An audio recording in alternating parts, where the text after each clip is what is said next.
ஆன்மீகம் ஆனந்தம் சேனலுக்கு உங்களை அன்போடு வரவேற்கிறேன்.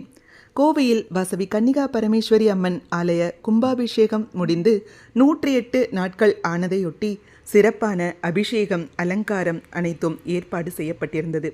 இதில் அம்மனுக்கு 108 லிட்டர் பாலாபிஷேகம் செய்யப்பட்டது.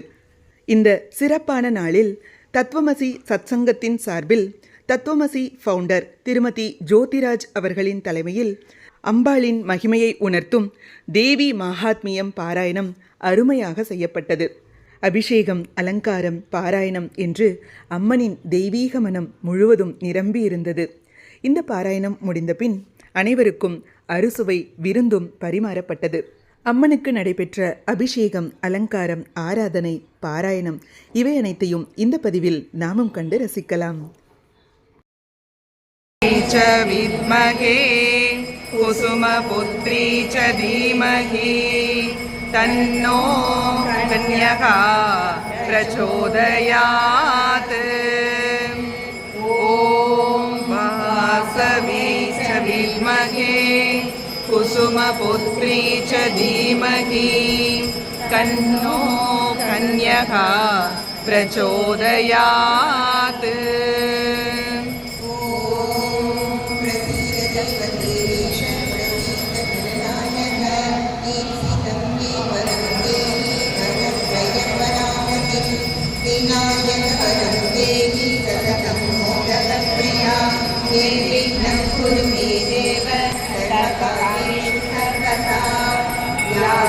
स्वयं सुकृतिना भवनेश्वरलक्ष्मी पापात्मना पुत्रया हृदयेषु श्रद्धा सतां कुलजनप्रभवस्य रक्षा तावाप्नता परिपालयते विश्वम्।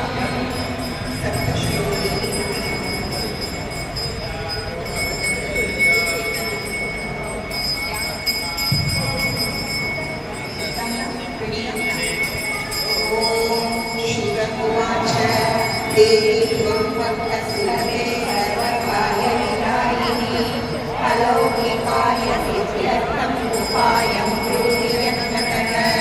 देवी उवाच शृणुदेव प्रगच्छामि कलौ सर्वेश साधनं मया तमैव स्निग्धे सर्वस्वरूपे सर्वेशे सर्वशक्तिसमन्विते भयेन्द्रस्त्राहिनो देवी दुर्गे देवी नमोस्तुते। रोगाणशेषानपहंसितुष्टा दुष्टादुकामान् सकलानवीशा मामाश्रितानां न विपन्नराणां मामाश्रिताभ्याश्रयतां प्रयान्ति सर्वबाधाप्रशमनं त्रैलोक्यस्यापि सम्पूर्णयौवनां लक्ष्मीं कालिकां कमलाननां मधुकैटपसंहारीं महिषासुरमर्दिनीं चण्डमुण्डशिरश्चेत्रीं सर्वदैत्यनिषूदिनीं रक्तबीजस्य संहन्त्रीं अशेषासुरभक्षिणीं निशुम्भशुम्भमदनीं अशेषायुधभीषणां महाब्रह्माण्डमालाङ्गीं सर्वाभरणभूषितां वेतालवाहनारूढां सिंहव्याघ्रादिवाहनां नररक्तप्रियां मायां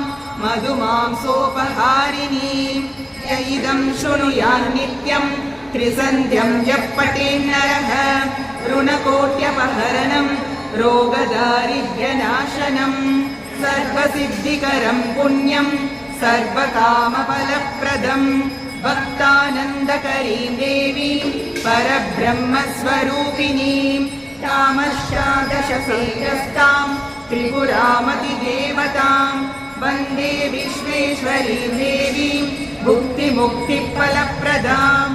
इदं सप्तशतीध्यानं सर्वरक्षाकरं नृणां रसं रसायनं सिद्ध्येत् गुणिकाञ्चनसिद्धिदं पादुकायुगलं सिद्ध्येत् मन्त्रसिद्धिकरं नृणां सौन्दर्यराजसम्मान पुत्रपौत्राभिवर्धनम् ऐश्वर्यलाभविजय भुक्तिमुक्तिफलप्रदां सदा सन्निहितां लक्ष्मीं चण्डिकां मम देवतां स्मरे नित्यं प्रयत्नेन षण्मासात् प्राप्यते फलम् महाभयापहरणं शत्रुक्षयकरं तथा अचलां श्रियमाप्नोति सर्वव्याधिविनाशनम् अन्ते स्वर्गं च मोक्षं च सत्यमेव च संशयः इति ध्यानम्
అప్పుడు ఏమయ్యేది అందు నుంచి అది పెరుగుతానే ఉన్నది పదం చేసినది కాల అందు నుంచి అమ్మవారు ఒక పని చేస్తారు ఏమంటారు కాళిక దేవిని పిలుస్తారు వాడితో నిద్ర కింద పడగట్టు నువ్వు అన్నిటినీ గురించిలో అట్లాంటి చెప్తారు తాయిలో అట్లాంటి చెప్తారు ఆ మారి చేసి ఆ రక్త పీచన్న అసురుణ్ణి వాళ్ళు వచ్చి వదలు చేస్తారు.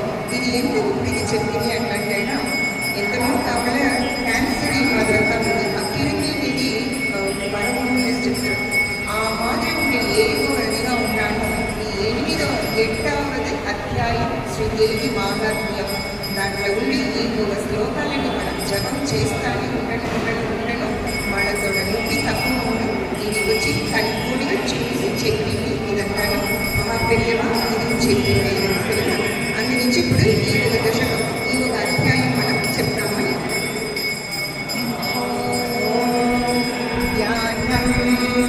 అరుణాం కరుణాకరహితాక్షీం तस्मिन्नरे भूप विनाशाय सुरद्विषाम् भवायामरसिंहानाम् अहिवीर्यबलान्विताः धर्मेश गुहविष्णूनां ततेन्द्रस्य च सतयः शरीरेभ्यो विनिष्क्रम्य तद्रूपैश्चण्डिकां ययुः यस्य देवस्य यद्रूपं यथा भूषणवाहनं तद्वदेव हि दच्छक्ते कौमारी शक्तिहस्ता च मयूरवरवाहनां योद्धुमव्याययौ दैत्याम् अम्बिका गुहरूपिणी तथैव वैष्णवी शक्ति गरुडोपरि संस्थिता शङ्खचक्रगदाशार्ङ्ग खड्गहस्ताभ्युपाययौ यज्ञवाराहमतुलं रूपं या ब्रह्मतो हरेः शक्तिसाप्याययौ तत्र वाराहिं बिभ्रतीं कर्तुं नारसिंही नृसिंहस्य बिभ्रति सदृशं वपुः प्राप्ता तत्र षडाक्षेम यथा शक्रस्तथैव सां ततः परिवृतस्ताभिः ईशानो देव शक्तिभिः हन्यतामसुरा शीघ्रं मम प्रीत्याह चण्डिकां ततो देवी शरीरातु विनिश्रान्ता भीषणां चण्डिका पार्श्वं शुम्भनिशुम्भयोः ब्रूहि शुम्भं निशुम्भं च दानवावति गर्भितौ ये चान्ये दानवास्तत्र युद्धाय समुपस्थिताः पातालं यदि जीवितुमिच्छत बलाबले पदसे भवन्तो युद्धकांक्षिणः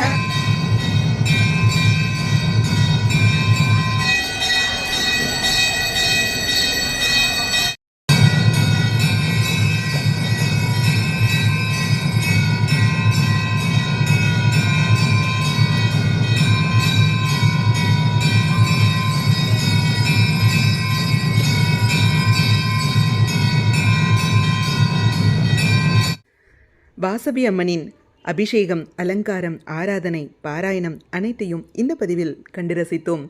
இது போன்ற ஆன்மீக விஷயங்களுக்கு மறக்காம நம்ம சேனலை சப்ஸ்கிரைப் பண்ணிக்கோங்க.